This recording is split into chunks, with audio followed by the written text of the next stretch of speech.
Et justement, la lutte contre la pauvreté et l'exclusion sociale a donc constitué l'une des questions majeures de l'entretien entre le chef de l'État et le leader du Parti pour le développement et la solidarité sociale. La rencontre avec Maître Séraphin Daoré Bongo a donc eu lieu cet après-midi au Palais présidentiel. Reportage. Avec le leader du PDS était élargi aux proches collaborateurs des deux hommes. Il s'inscrit dans la dynamique des échanges et des consultations du leader d'opinion avec le numéro 1 de la République.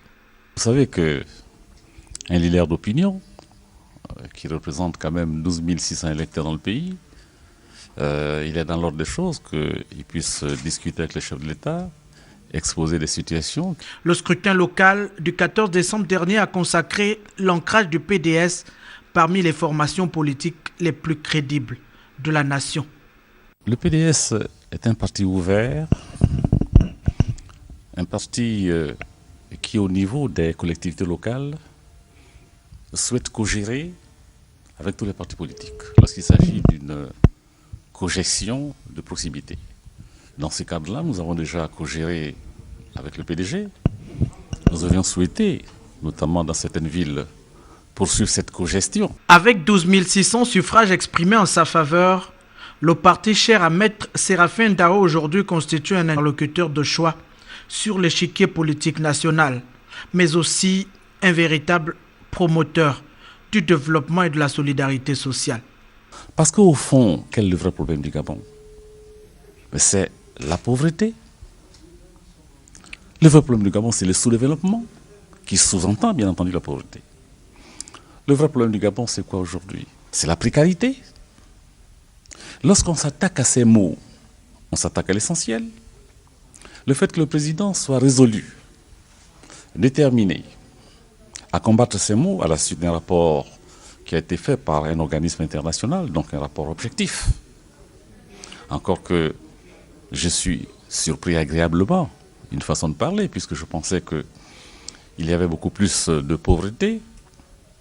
On a parlé de 30%, on a parlé de quelques dizaines de familles, je pense qu'il y en avait plus.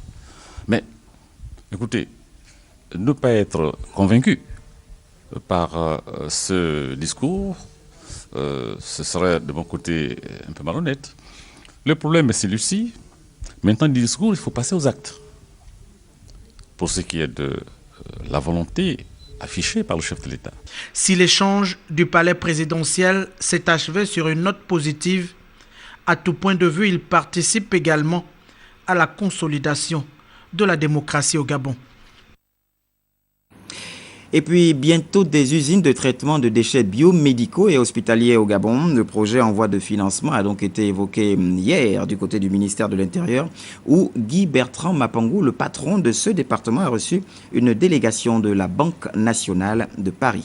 Le compte-rendu est de Jean-Éric Ndiengui Mangala. Pour s'inscrire dans une économie émergente, le gouvernement de la République gabonaise s'attache également les services des partenaires extérieurs. Un projet interministériel de mise en place d'un système de traitement des déchets biomédicaux et hospitaliers au Gabon est en gestation. C'est le ministère de l'Intérieur qui en est le porteur. Le consortium belge AMB en assurera la mise en œuvre et la Banque nationale de Paris le financement.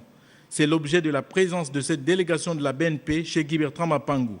Avec la société belge AMB, pour laquelle BNP Paribas souhaiterait apporter une solution de financement à l'État gabonais, proposant une solution de financement pour 100% du projet à l'État gabonais, pour permettre la réalisation rapide, la mise en place rapide de ce projet. Le Gabon attend de ce projet que ces déchets biomédicaux soient désormais bien traités. Le Gabon attend de ce projet que ce risque infectieux, que ce risque sur l'environnement soit complètement éliminé de tous ces chapitres. C'est un dossier qui prospère très bien. Nous avons la chance d'avoir des membres du gouvernement très réceptifs et très informés, très au fait de ces questions. Je pense que c'est un dossier qui aujourd'hui n'attend que le bouclage financier. 5 usines de traitement de déchets biomédicaux et hospitaliers seront construites et installées dans les 5 régions sanitaires couvrant les 9 provinces du pays, à raison d'une usine pour 2 provinces. En marge de cette audience, le nouveau ministre de l'Intérieur, de la Sécurité publique, de l'Immigration et de la Décentralisation a pris langue avec ses nouveaux collaborateurs. Les inspecteurs, les secrétaires généraux, les conseillers, les directeurs généraux, puis la police nationale, conduite par son commandant en chef, le général Léon Mistoul. À l'endroit de tous, Guy Bertrand Mapangu a rappelé la nécessité de travailler dans la cohésion et la solidarité pour le bien du pays. Entre la popularité et la rigueur, il faut faire un choix pour que les projets et les réformes contenues dans le PSGE soient visibles. Et pour la police nationale, poursuite des réformes pour la reconquête des lettres de noblesse. La méthode de travail a été définie et que le travail commence.